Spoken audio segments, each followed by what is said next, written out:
on ne doit pas se résigner à ce que les risques naturels se transforment en désastres, car ce n'est pas une fatalité.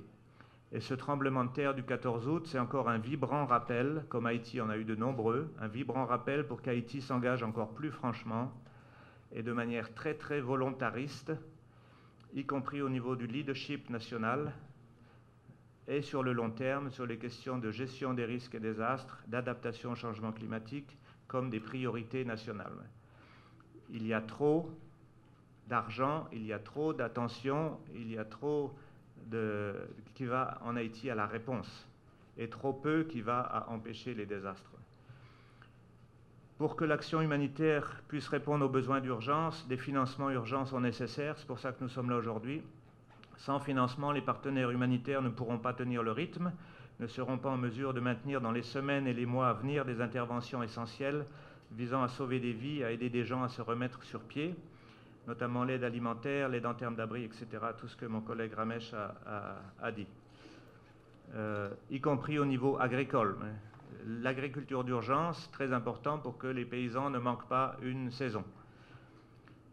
Malgré la multiplicité des crises de par le monde, et depuis quelques jours la crise afghane, plus la question de la pandémie mondiale qui a pris énormément de ressources des bailleurs de fonds pour répondre à cette pandémie.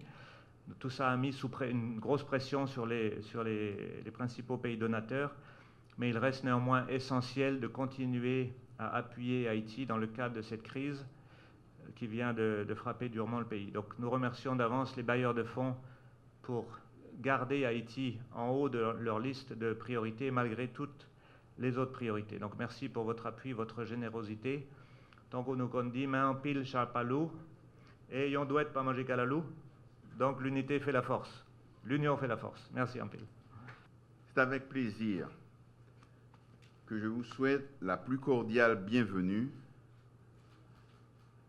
à cette cérémonie portant sur la réponse rapide d'urgence afin de faire face aux dégâts provoqués par le tremblement de terre du 14 août en cours.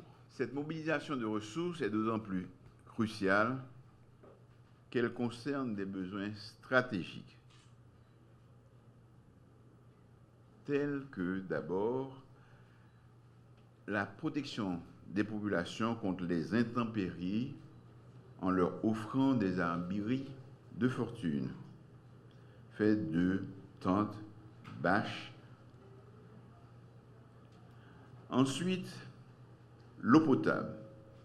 Comme vous le savez, les infrastructures en eau potable ont été profondément endommagées, exposant ainsi la population non seulement à la pénurie d'eau, mais également au risque d'infection et à des atteintes telles que le choléra et le paludisme.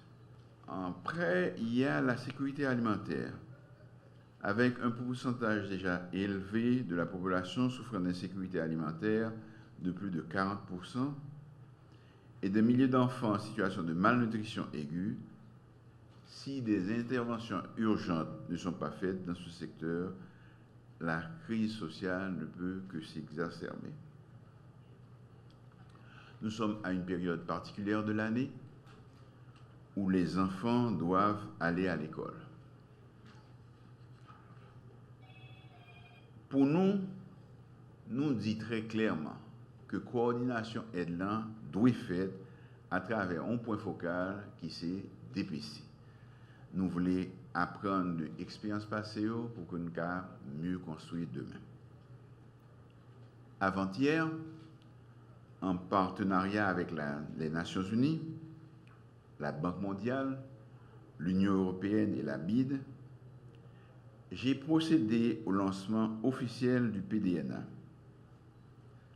C'était le moment opportun de le lancer, c'est-à-dire pas trop tôt afin de ne pas interférer avec les activités d'urgence et pas trop tard pour permettre de faciliter le processus de collecte. En lançant ce processus, le gouvernement, une fois de plus, a voulu mettre l'accent sur l'importance de bien faire le pont entre l'urgence et le développement, entre le court terme et le long terme.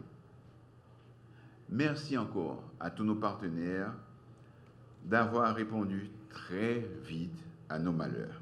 Je m'engage à exercer avec le gouvernement le leadership requis à travers le MPCE pour que le PDNA soit la référence et facilite la reconstruction de la péninsule du Sud. Restons ensemble, unis, pour le bien de ce pays.